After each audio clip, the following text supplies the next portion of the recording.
Hello बच्चों, let's see this question. The question says choose the correct statements.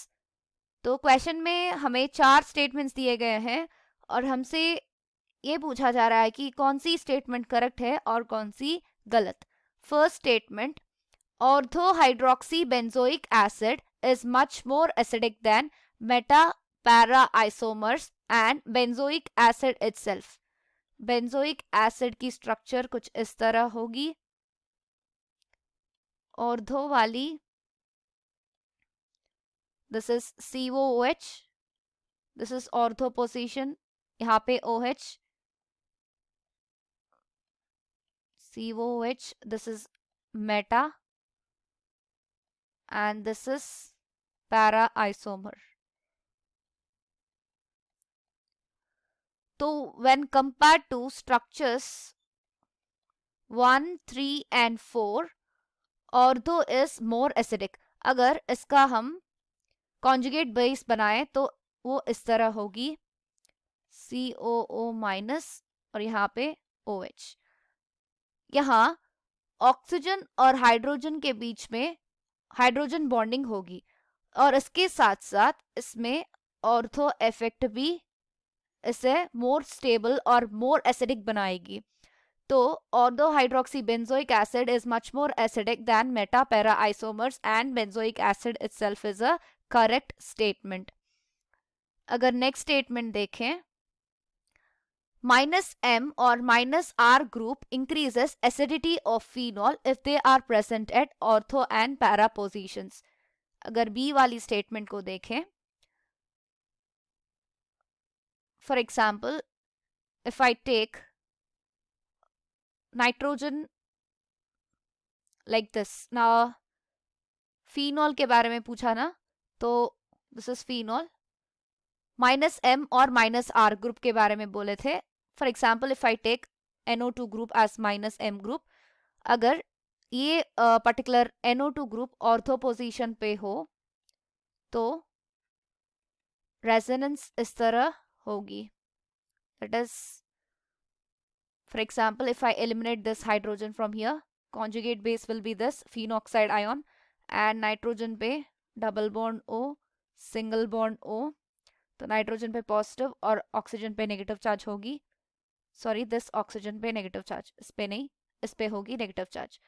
जब ये resonance पे participate करेगी ये नेगेटिवली चार्ज्ड आयन, यहाँ पर बॉन्ड अगर हम इसको सिंप्लीफाई करके इस तरह से ड्रॉ करें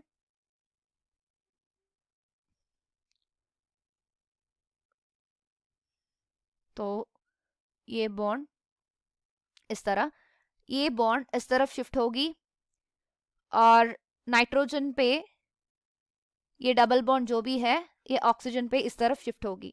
तो पॉसिबल रेजोनेटिंग स्ट्रक्चर कुछ इस तरह बनेगी. यहाँ पे डबल बॉन्ड O, यहाँ पर डबल बॉन्ड नाइट्रोजन पे पॉजिटिव चार्ज और यहाँ पर इस पे नेगेटिव और इस ऑक्सीजन पे भी नेगेटिव और डबल बॉन्ड्स कुछ इस तरह रहेंगे. तो फिर से अगर रेजोनेंस देखें इसमें तो कुछ इस तरह भी हो सकती है. Other possible resonating structure to this case will be this one. यहाँ पर O नेगेटिव. अगर पैरा पोजीशन में होगी, ये ऑर्थो पोजीशन पे डिस्कस हुआ.